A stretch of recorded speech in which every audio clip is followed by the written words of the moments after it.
পেটুক কাপলের recipe তো আমরা কম বেশি সবাই ট্রাই করেছি, তাই ইউটিউব ঘাটতে ঘাটতে ভাবলাম বিফ কড়াই এবং বিহারি চিকেনটা ট্রাই করা যাক। সো হ্যালো এভরিওয়ান, আমি পিঞ্চ অফ সুমু। আজকের ভিডিওতে আমি বানাবো বিফ কড়াই এবং বিহারি চিকেন।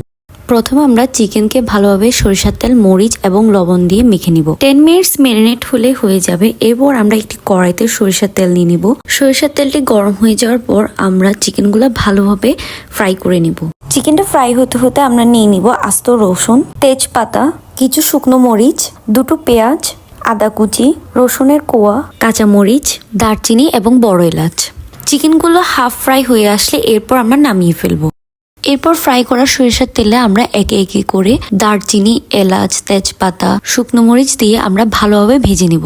এরপর আমরা দিয়ে দিব পেঁয়াজ কুচি। পেঁয়াজগুলো ভাজা ভাজা হয়ে আসলে এরপর আমরা কুটে রাখা কাঁচামরিচ, আদা এবং রসুন মিক্স করে দিয়ে দিব। এরপর একে একে করে মরিচ, মশলা এবং হলুদ দিয়ে দিব। এরপর হালকা একটু পানি দিয়ে ভালোভাবে কষিয়ে নিব। এরপর মশলার সাথে চিকেনগুলো ভালোভাবে মিক্স করে ফেলবো। চিকেনগুলো কুক হতে হতে এরপর আমরা মেইন ইনগ্রেডিয়েন্টস সেটা রেডি করে ফেলবো। রাঁধুনি গরম মশলার সাথে 1 টেবিল চামচ সরিষা গুঁড়া, একটি ম্যাজিক মশলার প্যাকেট, 2টি বড় এলাচ আর 1 টেবিল চামচ ধনিয়া গুঁড়া, এগুলা দিয়ে ভালোভাবে ব্লেন্ড করে ফেলবো। এরপর চিকেনটা হয়ে আসলে দিয়ে দিব রসুনের আস্ত কোয়া, সাথে দিয়ে দিব সেই স্পেশাল মশলা। এরপর চিকেনের পানিটা টেনে আসলে দিয়ে দিব পোলাও পাতা এবং ধনেপাতা। ব্যাস, এরপর রেডি আমাদের স্পেশাল বিহারি চিকেন। এরপর চলে যাব আমরা আমাদের নেক্সট রেসিপিতে। এটা হলো বিফ কড়াই। যেহেতু আমার হাতে সময় কম ছিল তাই আমি প্রেসার কুকারে সিদ্ধ করে নেব। ফার্স্টে আদা রসুন বাটা দিয়ে মাংসগুলো ভালোভাবে মিক্স করে ফেলবো। এরপর পেঁয়াজ দিয়ে এবং সামান্য লবণ দিয়ে পানি দিয়ে ভালোভাবে ঢেকে সেটা সেদ্ধ করতে দিয়ে দিব। 15 থেকে 20 মিনিট সিদ্ধ করার পর, যেহেতু এটা কড়াই তাই একটা কড়াইতে তেল নিয়ে মাংসগুলো সব ঢেলে দেব।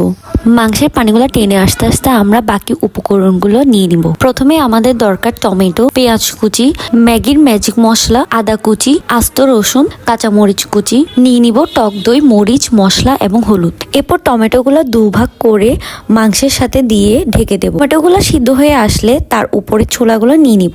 দেন পুরাটা ভালোভাবে মিক্স করে ফেলবো। গ্রেভিটা ঘন হয়ে আসলে এরপর পেঁয়াজ কুচি, কাঁচামরিচ আর রসুনটা দিয়ে দিব। এরপর হলুদ, মরিচ, মশলা, ম্যাগি মশলা, লবণ দিয়ে ভালোভাবে কষিয়ে নিব। গ্রেভিটা যখন ঘন হয়ে আসবে তখন টক দই দিয়ে দিব। এখানে আমার একটি ভুল হয়েছিল, সেটা হচ্ছে আমি একটু বেশি পানি থাকা অবস্থায় টক দইটা দিয়ে দিয়েছিলাম।